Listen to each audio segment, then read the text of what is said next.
as I said, an incredible speaker. She has 2 bestsellers, New York Times bestsellers, which, by the way, is really hard to beat. She's written 3 essays and even a children's book.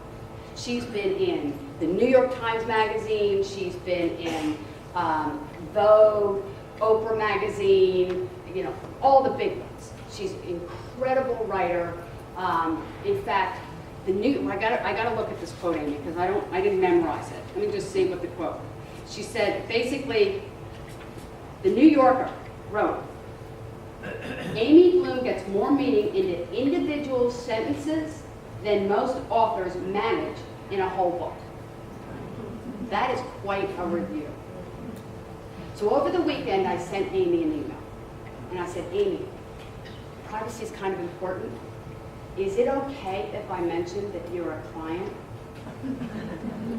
She said, you are welcome to introduce me as a client and a friend. That's Amy Bloom. You are about to find out she is a friend to us all. Amy?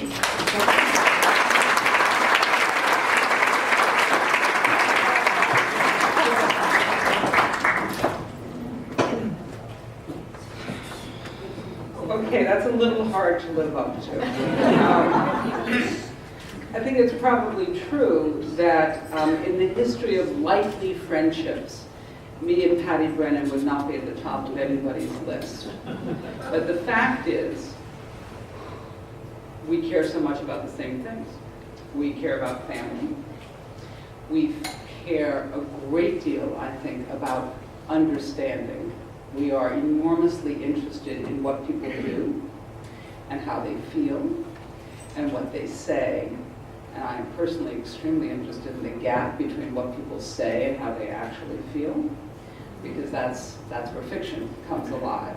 Fiction comes alive in that area sort of between the sidewalk and the street, that little edge of the curve, which is where people tend not to tell you how they feel, but I can promise you they will always reveal it to you if you stick around long enough. And we are interested in people's stories and how they construct the narrative of their lives. And part of what we have been talking sort of all along from the last book to this book, and at some point I found myself really kicked into American history. I could tell you what I was doing when I was in high school. I won't, because I don't know you that well. I would tell Patty, I'm not going to tell the rest of you. But what I was not doing was going to my American history class. And so when I wrote a novel called Lucky Us, which is about 2 half-sisters who make a journey from Hollywood in the 30s to New York at the beginning of the war, I had a lot of catching up to do. I don't feel that I was entirely ignorant, but I was pretty, I mean, it wasn't bad enough that I would have been on one of those late night TV shows, where they hold the mic up to some poor millennial and said, have you ever read a book? And the poor girl goes, well, I wasn't like that. I had read books, but they had not been about American history. And in researching Lucky Us, I kept falling over the Roosevelts. You can't actually read anything about the United States of America in the 1930s or the 1940s without hitting a Roosevelt. There's always going to be one of them. There's going to be Teddy, there's going to be nasty little cousin Alice, there's going to be Eleanor, there's going to be Frank. What did we say? I know, and I'm the worst. What did we say? Amy said she's gonna go around and I said, am I going to have to go around your table and hit people on the back of the head? and it's fine. And of course it's fine. All right, it's over. The worst thing that ever happened to me is we were holding auditions for a show that I was working on, and as the actor that I really wanted for the part came up, my phone went off, and because, as it sometimes happens with the inside of women's handbags, it was so dark, I couldn't see it, and I ended up having to throw it down the hall, as if it was like a live bomb. So thank you for turning it off. So one of the things, I began reading Roosevelt biographies, and it is immediately apparent that unless the biographer and the historian is a real enemy of Roosevelt's, of which there certainly were plenty, that the biographer was always in love with him. And you can really begin to see why. This was a man of great charm and a certain kind of ease. I mean, there is nothing like being born to power and privilege to make people fairly comfortable in the presence of power and privilege. But also somebody who had been transformed through his polio. I mean, there's a real clear demarcation in the development of this man as a human being, which is that in our understanding now of Eleanor and Franklin, people tend to think, oh my gosh, Eleanor, what a catch he must have been. But in fact, when they married, she was the catch. He wasn't a very good student at Harvard. He wasn't much of an athlete. He wasn't much of a charmer. People thought he was stuck up and kind of a drag. And Eleanor was tall and willowy and a great dancer and spoke 3 languages and was extremely well educated and interested in going on for further education. So the general sense of things was, lucky Franklin, he really married up, including marrying Teddy Roosevelt's favorite person in the world, which is how he would describe Eleanor Roosevelt, always. I would grant you that from the point of view of family dynamics, that probably wasn't awesome for his own children. But nevertheless, Eleanor was his favorite person in the world, including his daughter. And so the change that you see in Franklin is from basically a spoiled young man with a lot of ambition, but not a lot of drive. And then he has polio, and there are 2 things that happen. One is that his understanding of what it is to be at a disadvantage suddenly becomes clear to him. It had never occurred to him that he would ever be at a disadvantage. When he sets up Warm Springs, the treatment center, in fact very little treatment, but people did the best that they could to help people who had polio, there would be young people basically put in boxcars by their parents, wrapped in a blanket, and delivered to Warm Springs, from which point they would be rolled out of the boxcar. And all of that, I think, was an enormous revelation to Franklin about the haves and the have-nots in a way that he had never understood before. And the other thing that happened is that Eleanor Roosevelt becomes his eyes and his ears when he has polio. She learns how to drive, and she goes from being a fairly prim, good-hearted, and liberal-minded, but largely quiet and ineffective, behind-the-scenes kind of lady, to being somebody who says not to women, as she used to before he was governor, ladies, we must try to lead from our morally superior position at home to becoming somebody who said, go vote, run for office, change the world. And that transition really came about for both of them during his polio. So the biographies of Franklin led me to the biographies of Eleanor Roosevelt. Specifically this wonderful 3-volume, for those of you who are real history buffs, the volumes on Eleanor Roosevelt by Blanche Wiesen Cook, it's just called Eleanor Roosevelt, are extraordinary, especially the first 2. And meanwhile, I am still doing research for this previous novel, for Lucky Us. I'm just minding my own business. And research for a writer is a great opportunity because you look like you're writing, but you're actually doing nothing. And it just makes us, you have a cup of coffee, you stare out the window, you tell people not to bother you, and yet you are accomplishing. It's my favorite. It's like watching a video. It's just great. It's like gardening. It's just awesome. So, and there, Blanche Wiesen Cook's biography of Eleanor Roosevelt, she says, and there's this woman who comes along and is known as the first friend, Lorena Hickok, at that time, the foremost American female journalist. She was the first woman in America to have a byline in the New York Times. And she had been the major reporter in the story of the Lindbergh baby kidnapping. And, was sort of this very sort of tough-minded broad in a men's game and very successful at it. She was famous for having been at one point the society editor in Milwaukee and went to New York and said, I would rather cover the morgue. And she moved on, and she was also the first woman to cover Big Ten football, of which she was a tremendous fan. One of the reasons it's very important that we stop on time tonight. And then in the next paragraph, it says, this was clearly a romantic relationship. And I go back to the reviews of her book, and I see that Dr. Cook has been excoriated by mainstream historians, just crucified. How could you say such a thing? Eleanor Roosevelt was such a lovely person. It clearly had no interest in romance of any kind. And we're like, how do all these people know this? You all have children, and some of you have grandchildren. And I bet your grandchildren and children do not know everything there is to know about your private life. And it turns out that many of these, yes, I saw somebody go, I hope not. What was astonishing to me was that so many of these mainstream historians, to back up their claim that this could not possibly have been a romance, asked her grandchildren. Curtis, you were in the White House. What do you think Granny Eleanor was up to? And Curtis said, as grandchildren are likely to, nothing. She was devoted to me. There was no time for romance. I can't imagine such a thing. And then Dr. Cook says, here's what strikes me as evidence on this subject. First of all, there are 3,000 letters between the two women. It's a lot of letters. Even if they were emails, that's a lot of letters. And secondly, they wrote to each other constantly for 30 years.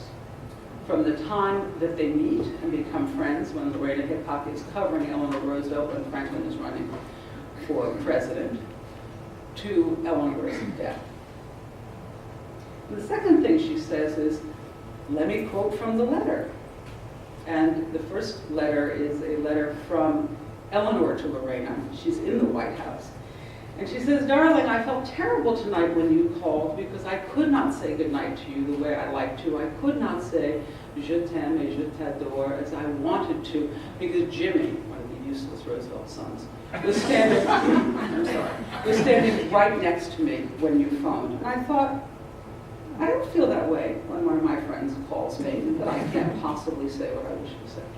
And then there's another letter, again from Eleanor to Lorena, and it says, I long to lie beside you all night and kiss the southeast corner of your lips. And at the bottom of the letter it says, I look at the ring you gave me, it's a small sapphire ring, and I think every night, she must love me, or I wouldn't be wearing this. And I thought, these are love letters, and the idea that we're going to argue about whether they are or not they're love letters struck me as, are we going to argue about whether or not I'm standing at a podium? I mean, this seems so straightforward. And so at that point, I had finished the research I needed to do for Lucky Us, and I took myself to Hyde Park, which is a beautiful library, a beautiful presidential library, and read the letters. And they send them out in boxes. You have to go in, with a pencil and little white gloves and no phone and nothing sharp. And they send them out in cartons like a dim sum brunch. Just like 20 cartons, and they whiz them past you and you take them, and there you are all day reading.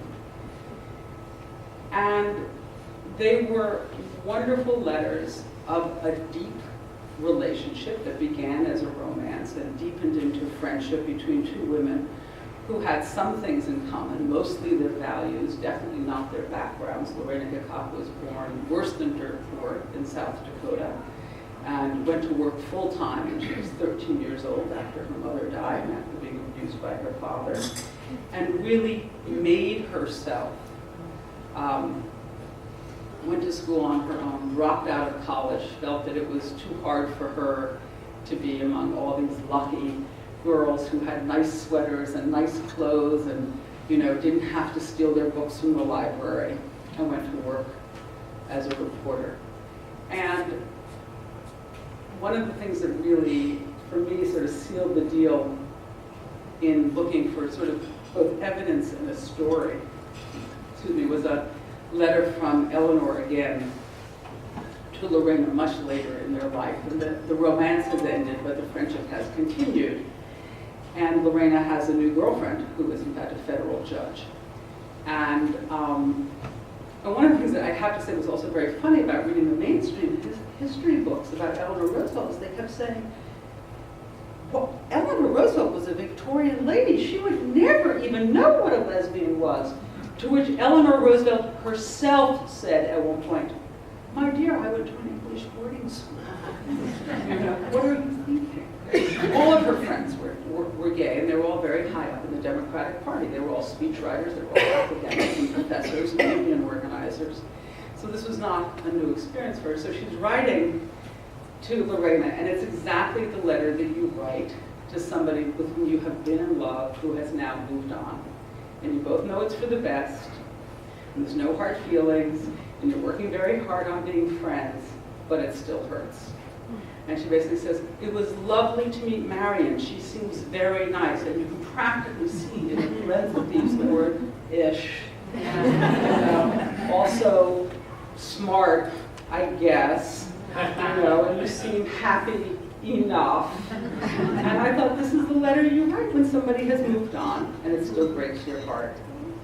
So what I began to think about, my dad was a journalist, and he was a history major in college. And I remember when I was quite young, most of the things he had to say were conveyed to me by sort of like patting me on the shoulder. A little hard for a pat, but a strong pat on the shoulder, and sort of saying, "Pay attention, kid." And when I was looking at some history book at the time, and he said, "Pay attention, kid.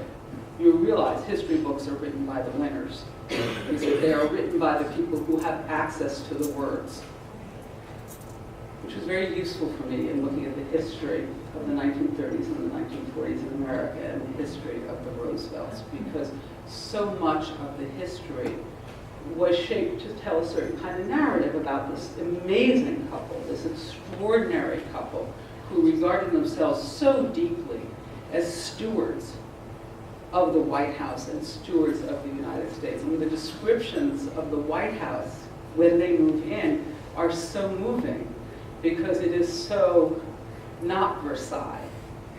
The curtains are a little worn. The carpets are kind of scrappy. The furniture is what you get from your great aunt after she dies. I mean, nobody is walking around the White House going, "It's so grand." People are walking around going like, "Maybe we could throw a rug over that spot." And there's something very beautiful about that, about the ways in which they understood themselves to be taking care of the White House for the country. And the longer I read the history, the greater sense I had of what the ups and downs look like in American history. There are times when one might feel in the modern world that one has reached a particularly low point here or there. And then I read about President Hoover calling General MacArthur to come and open fire on United States Army veterans when they have camped on the National Mall. These are veterans who fought in World War I and were owed their bonus checks. And they came to collect because it was the Depression and people were starving to death. So one of the things I learned from history is that there have always been bad times, there have always been terrible mistakes, there have always been significant ups and downs in the way we take care of our country and the way in which we create history. So after I read the letters, I found myself really engaged with 2 points. One of which was, how did this story get cut out? I'm a pretty good reader. I'm a reasonably observant person. How did I miss this entirely? How did I know nothing about it?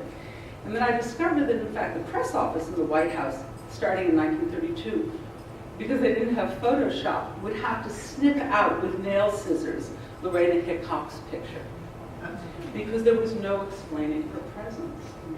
She understood that she could not be a reporter and in love with Eleanor Roosevelt and live in the White House, which she did for 12 years. And for the first 4 in an adjoining bedroom, Eleanor Roosevelt, on the 2nd floor where the family lived. And she understood she couldn't do both, so she quit her job at the Associated Press. This was a very hard moment for me as the researcher, because sometimes the research changes the story, and I was like, and I'm reading it. It was just like the moment where you're watching a horror film and the dumb blonde girl goes into the basement, and we're all going, don't, no, do not go into the basement. Terrible things will happen. And there she goes. And as Lorena goes to the Associated Press office and goes, I have to quit my job. I'm going, no, don't, do not. She quits her job, she moves into the White House, and she never works as a journalist again. And I couldn't bear it. It broke my heart. And finally, I find some papers that she has at the end of her life, and I've discovered that she writes 5 more books long after the romance has ended. And I found that a great comfort, I have to say. And one of my favorite letters that I received after White Houses was from a gentleman who must be getting on, who said, I am the little boy who brought Lorena Hickok her mail every day in Hyde Park the last 5 years of her life. And you have described her exactly as I knew her. He said, when I had to do a social studies report, I never went to the library. I went upstairs and asked Miss Hickok, and she dictated the report, and I always got an A.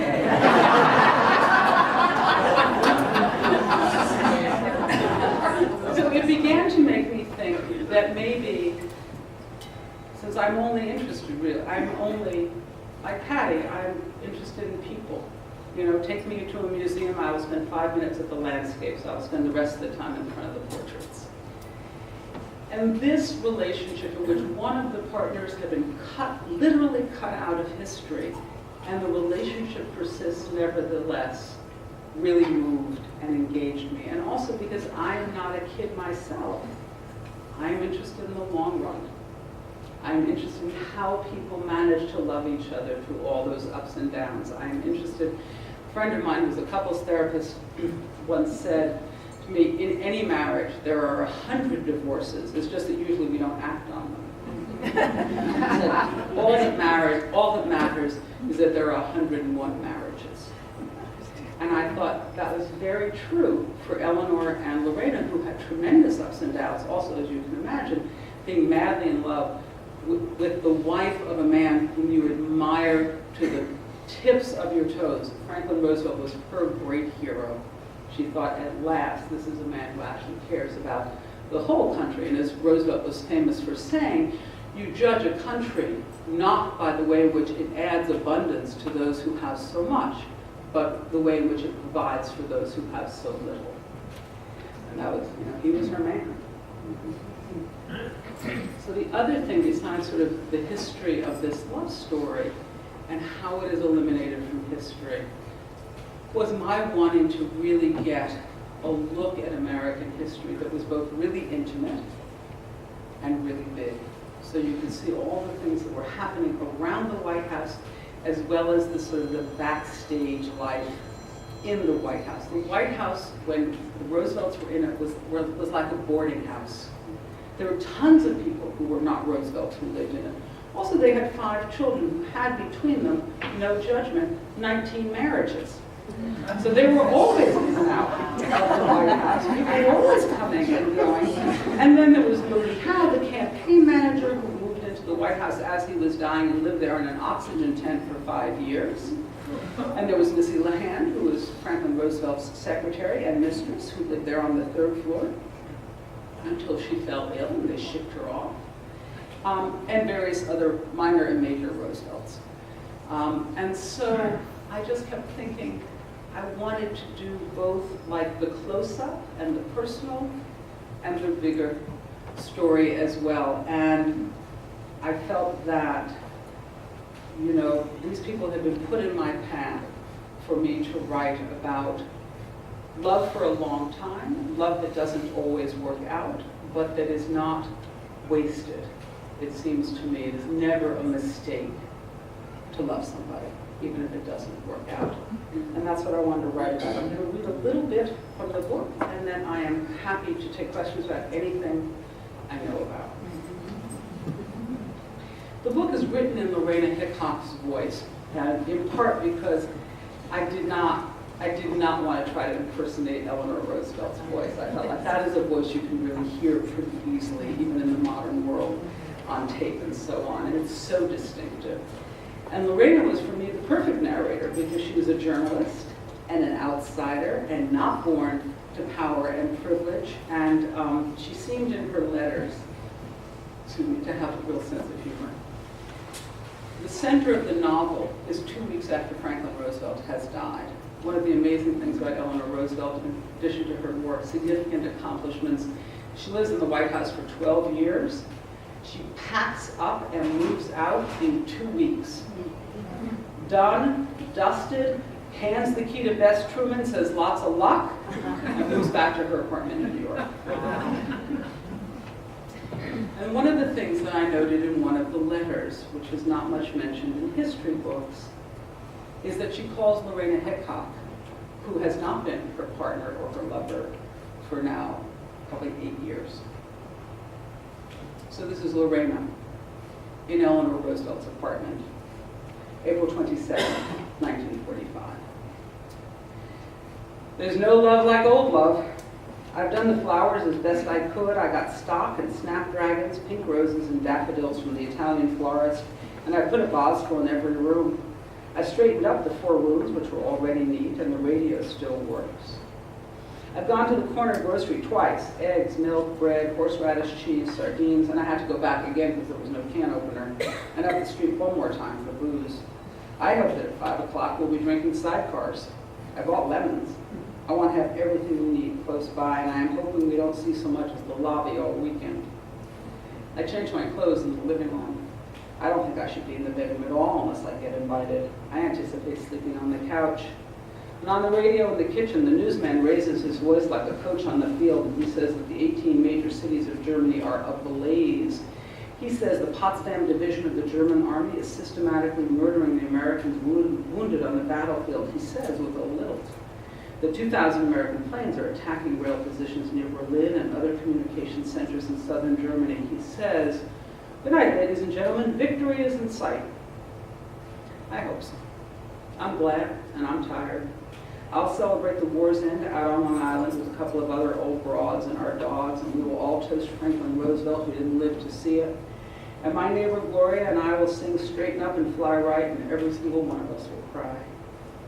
I sit down on the living room couch to wait.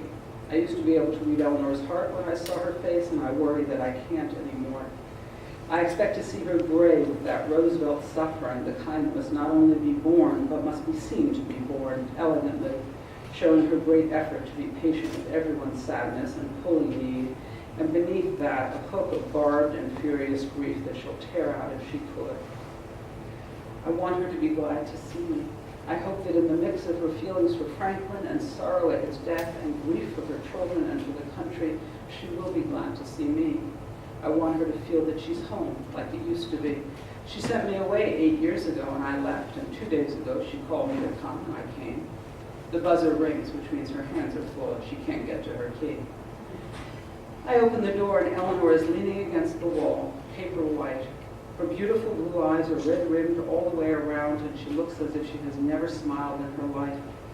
Her dusty black coat is enormous on her, and her stockings bag, and I kiss her because I always kiss her hello when we are alone and we're on speaking terms. And she turns her cheek towards me and looks away. She hands me her purse and her suitcase. I put down the bags and I put my arm around her waist. I try to pull her face to mine, but she turns away and rests one hand on my shoulder to take off her shoes. She drops her hat, coat, and scarf on the big brocade armchair. She unbuttons her gray blouse and lets it fall to the floor. She walks into the bedroom, unzips her skirt, and I follow behind, picking up as we go. She sits on the edge of the bed in a ragged white slip she should have thrown out long before the war. She takes the pins out of her gray hair and pulls off the awful stockings. We did fight about those stockings. I said that even in a war, the First Lady did not actually have to entertain royalty while wearing knit cotton stockings, and she said that was exactly what the First Lady had to do. And I put the stockings over the arm of the club chair, and she shrugs. She lies down and faces the wall. She beckons me over and drops her arm.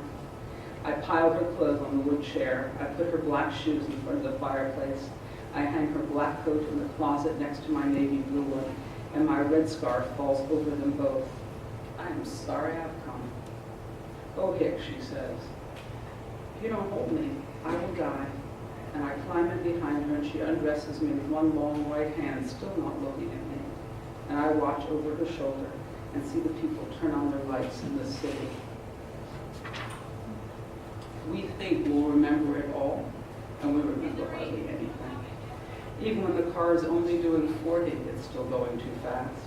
The trees are a green and gray blur. The restaurant where we thought we'd die laughing over the misspelled menu has come and gone. Neon green streaks and bolts of flamingo pink blow up the sky on a winter night in May, and we think, oh, we will never forget those northern lights. Well, we do. What we remember is only the curling photograph in the left-hand drawer, or a gorgeous half-page photo in an old travel magazine. But what we saw when we held hands, lifting our chins to the sky as if we could leap into the jagged, jeweled brilliance above us, that was seen just by the two of us, for 10 seconds only, and never again. Eleanor loved the theater. She was mad for Cole Porter, and there wasn't a song of his she didn't know. She nodded to everyone in the house. She clasped every hand. The house lights dimmed, and Eleanor kissed me on the palm, and she whispered in tune, "You're at the top. You're Mahatma Gandhi. You're at the top. You're Napoleon Brandy." And I thought, I will remember this. And I do. Thank you.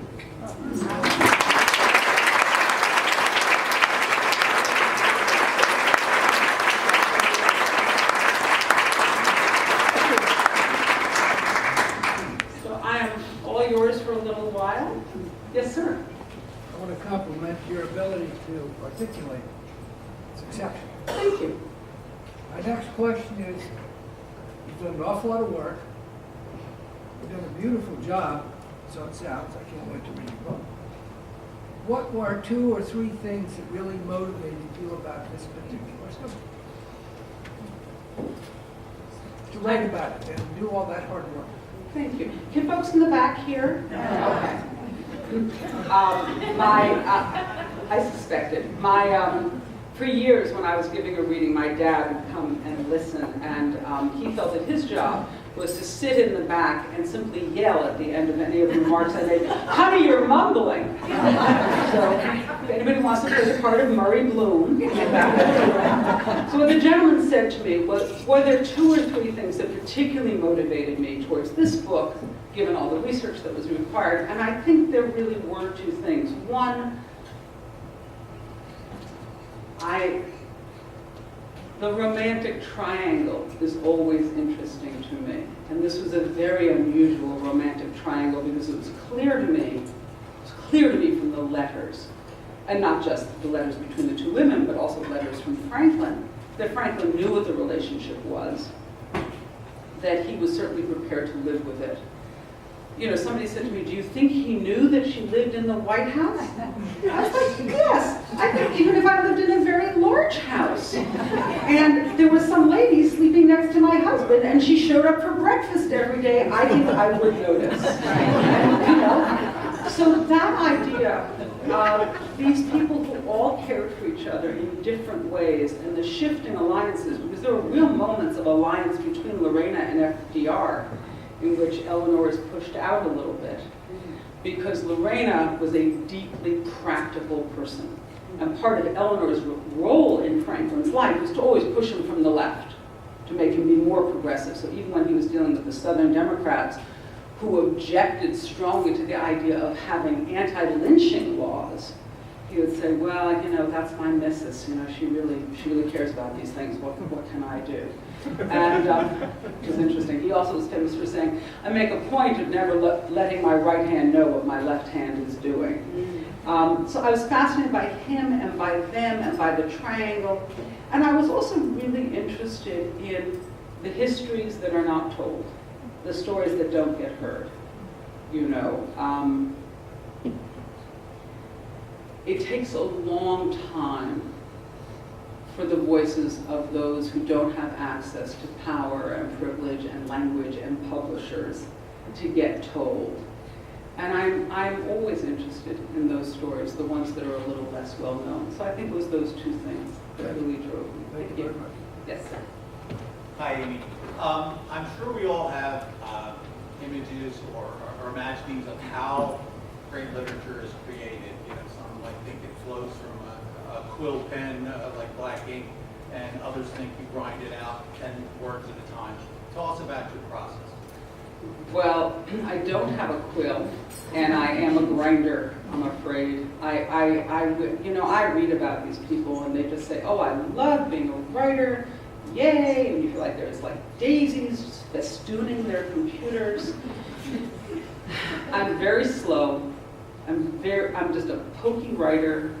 If I have 500 words in a day, I am tickled. I feel like I can go out for a drink. I've done what I need to do, and it's hard. I spend a lot of time thinking. I spend a lot of time staring out the window. I spend a lot of time eating Ritz crackers. I used to think that it was my children's fault. I have 3 kids. I used to think, oh, those rotten kids, you know, if only they weren't home, I would be getting so much more done. It turns out that's completely untrue. I get more done during the day. I mean, when I first started writing, I would write from like 10 p.m. to 1 a.m. about 3 nights a week. I couldn't do that anymore, not more than a couple of times. But it turns out that there's only so much you have in you, and that most of writing well is everything that happens before. Philip Pullman, who wrote a wonderful set of children's books called, they're also for adults, fantasy books called His Dark Materials, which are brilliant. Somebody wrote to him and said, well, how do you do you wait for the muse to show up? And he said, yes, I put my ass in my chair every day at 8:45, and I wait for the muse to show up, and when she is busy elsewhere, I write anyway. And I'm starting to say that is pretty much how I feel. I feel like my job is, I often say that being a writer is like being a subsistence level farmer. Everything is falling down, you still have to get up, you gotta water, you gotta weed, half the crops fail. And nevertheless, if that is your job, you gotta show up every day. You know, it struck me there was a comment about Lorena being abused. Mm-hmm. And given the Me Too movement and everybody recently coming out with abuse, 1 out of 4 girls and 1 out of 6 boys are sexually abused before the age of 18, so they say. What do you think that impact had on her life? Was it, I think you said her father abused her? The sexual abuse? Yes. That makes some people stronger and some people weaker. Well, sure. My dad shows up a lot in this particular book in the White Houses because he was a journalist, and so I often hear his voice through Lorena as well. And my dad was a tough guy. And there was a very popular sort of Nietzsche proverb, which was that which doesn't kill you makes you strong. And my father would say, yup, or it breaks both your legs. You know? And I think for her, for Lorena, it did as it does for so many people. These things are complicated. And it certainly altered her, but she had already had a hard life. This was already not a nice man. And her life was very difficult, and they were very poor, and she had 2 little sisters whom she worked very hard to protect. And in fact, when her mother died, and after her father sent her off, there was a sort of particular role, especially in the Midwest and the South, called a hired girl, in which you would basically sleep on the floor of the kitchen, or maybe in a closet, or maybe there'd be a sleeping porch. And you would get up at 5 o'clock in the morning, you would start the fire, you would feed the family breakfast, you would take care of the baby, then you would run down the street to school. Then you would have class, and then when the bell rang at 3 o'clock, you would run back to the family and take care of the family until you basically fell asleep on the kitchen floor. In short, she was a hired girl, starting when she was 13 years old.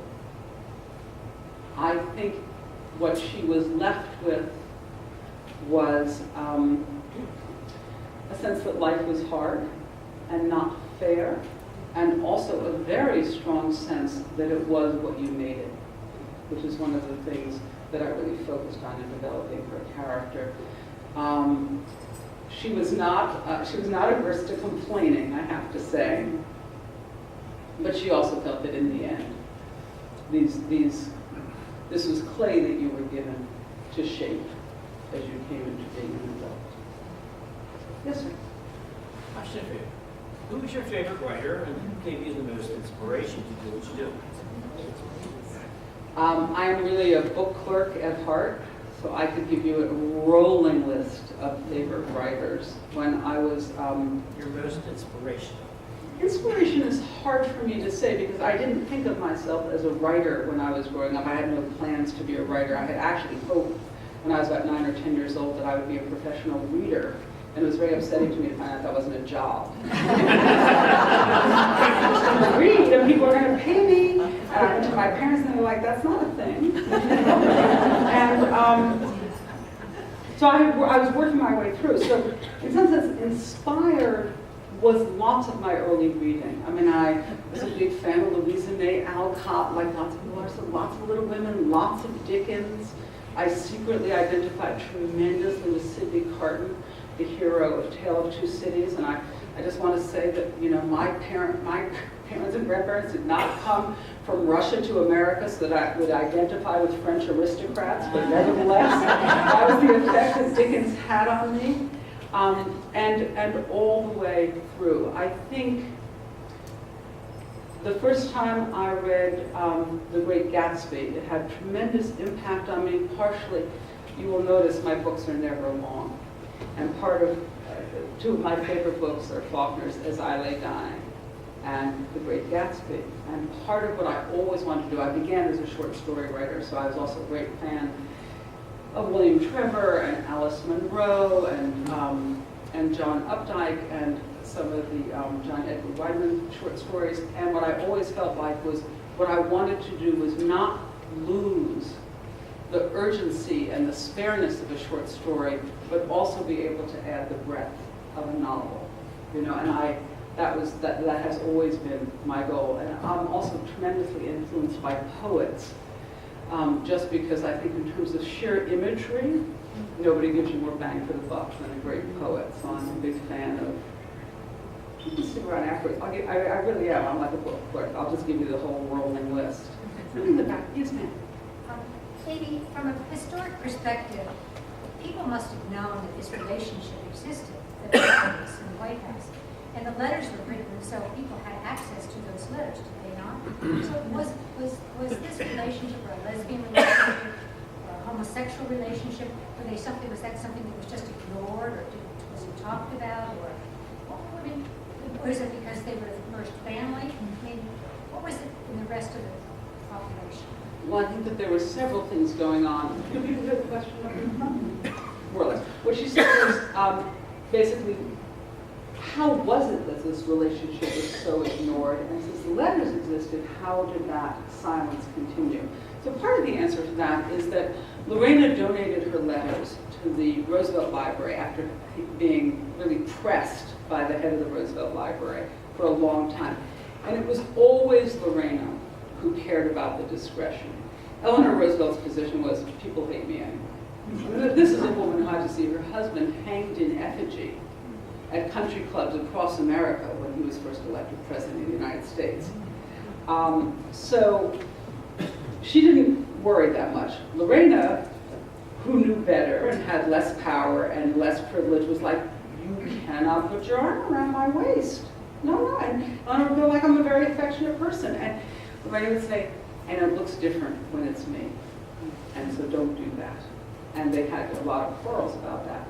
But the letters were held closed until Lorena's death in 1968. So the letters are not opened until 1978. And the first book about them, which is by Doris Faber, is hilarious. I mean, first of all, she writes about discovering the letters and like, oh my gosh, and it sort of feels kind of like a 50s sitcom with people just going like, what are we going to do? And then she spends the entire book excerpting the letters and going, you should not think that this means what it seems to mean. And I thought, what an unusual attitude for a historian, you know? And they're like, really? Because then she looks at the letter and she goes, she's just very affectionate. Now, one of the things that is done actually is there's a collection of letters published, and Elliot Roosevelt is one of the co-authors of the collection, one of the Roosevelt sons, and it is called Love, Eleanor.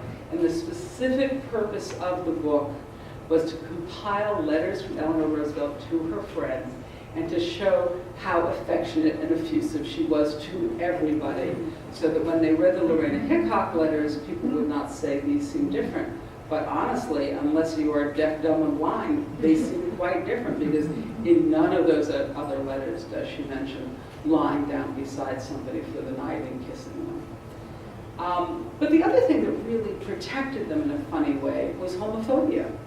In the 1930s in the United States, if you liked people, you didn't think they were gay. You protected them from that thought. You even protected yourself from that thought. And so people would look at the two of them, and also, as I often say, I wish it had been otherwise, but you know, they weren't glamorous looking ladies. You know, they were both kind of plain. It was not like, you know, those pictures of Greta Garbo and Marlene Dietrich, like in their t-shirts and jeans hugging each other, in which I assume that any human being would look at those photographs and go, oh my God, I would like to be a lesbian right now. You know, they weren't like that. They were like plain ladies, you know. Eleanor Roosevelt looked like a school teacher, and Lorraine looked kind of like a gym teacher, and there you were. And so they were not sort of exotic objects of beauty. And part of it, again, what really moved me was how beautiful they found each other. That the approval of the world was not necessary. But that homophobia really did protect them for a long time, because it was unthinkable that a sensible woman with a dashing, powerful husband could be anything other than a useful and high-minded wife. And I think that really gave them a lot of cover for all of their lives. Yes, ma'am. I still want to thank you for coming here tonight. I want to thank Patty for bringing you here. And you are an accomplished author and journalist. So this is a personal question that you can answer or not answer. It's your choice. As a female journalist, have you ever experienced any discrimination? Look at your head and the Bestselling. I just want to make sure I've heard probably. Are you asking me, as a woman writer, have I ever Yes. experienced any discrimination? Sure. You know, because what I always say to my daughters is, you need to pay attention to what is being done to you, but don't dwell on it, because you got other things to do. But I feel, as Patty does, I feel like I've been enormously lucky in my professional life, you know. Happily, that doesn't require that I can't see or notice things. And so, yeah, have there been times when it has not been an advantage? Certainly there have been times when it's not been an advantage. On the other hand, I get to do the work that I love, and people come and listen, and I get to write about things that matter to me, and I get to tell the truth, which in fiction is different than the facts, but is the thing that you go for in a novel. My job is to bring you the story like it's a dream. And you enter it, and you don't have to leave it until you close the cover. And my job is to make that so persuasive and so alive that to read the book is to enter the dream. I was fascinated to hear that Katie Couric, in particular, is apparently she's a big fan of yours, and is actually interested in taking your book and making either a mini-series or a movie out of that. Where are you in that process? So far, I finished the second pass of the pilot script, and our plan, and Katie has been great. Also, it's the most unlikely thing, you know, your phone rings, she goes, hi, it's Katie Couric, and you're like, and she said, I hope I can persuade you to let me be an executive producer. I'm like, I think you can.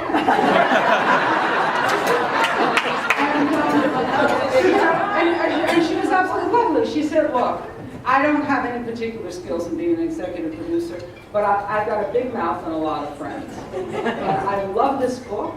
I love everything. I love the history. I love the relationship. Count me in. And so we found some executive producers who did know something about television. And then the way we're going to do it, there are two ways in TV. Basically, you either go to the network and pitch the idea and write the script for them, and then you crawl through development hell for several years. Or you write the script ahead of time, bring them the script, which allows them to make a decision much more quickly about thumbs up or thumbs down. So we are in the second group, and I imagine we'll be going out in the next 3 weeks and, peddling our wares and seeing if we can find a compatible network. But Is she she's as been bubbly as she has been on the Today Show? all Well, these she's years? bubbly, but not like unnervingly so. I mean, I don't feel that when I'm speaking to her that she's just about to lose her mind. I mean, it's a wild good cheer. She's like a very regular person. I will say extremely nicely dressed and good company and a good reader. She's enormously well read. And so there you have. Amy, we have someone with a question. Yes, ma'am. Right here. Oh, of course. In American culture, if a woman is strong and accomplished, she's considered a lesbian. How do you handle this question? Oh, for me personally, I don't mind. I mean, of all the things that anybody might think, that seems fine. I guess so. I guess there are lots of things that people might think if a woman is strong and confident. And I guess sometimes those strong, confident women will turn out to be lesbians, so that must be like great for lesbians. And sometimes the strong, confident women will turn out to be straight, and hopefully that's pretty great for straight women, and some good news for straight men as well. For me, I mean, really, for me, it's sort of neither here nor there.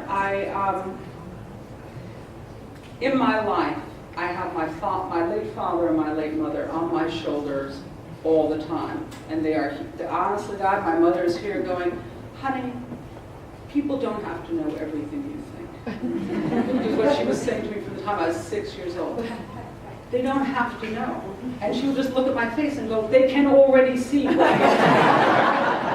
I'm just trying to beat my good manners into me. And my father saying, they asked, tell them. And this is the struggle of my entire adult life. I mean, it's in my work and it's in the way I am as a speaker. So for me, I don't mind what people think.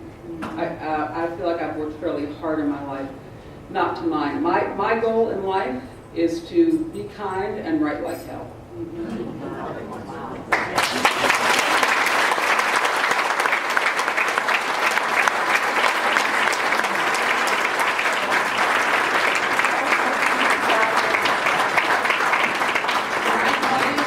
Incredible. Thank you so much, Amy. So as I promised, we're going to wrap up here just as promised. Amy's going to stay here. If anybody wants Amy to sign your book, autograph it, etc., come on up. We're going to set up a line. And let me just end by saying thanks to all of you. Thank you so much for being here tonight. This was kind of a different event. Normally we have our Valentine's Day event, which many of you know is our kind of signature event. It's date night for a lot of people. And it's really my opportunity that I'm going to kind of take some liberty with to say, I love you. Love you guys. Love you too.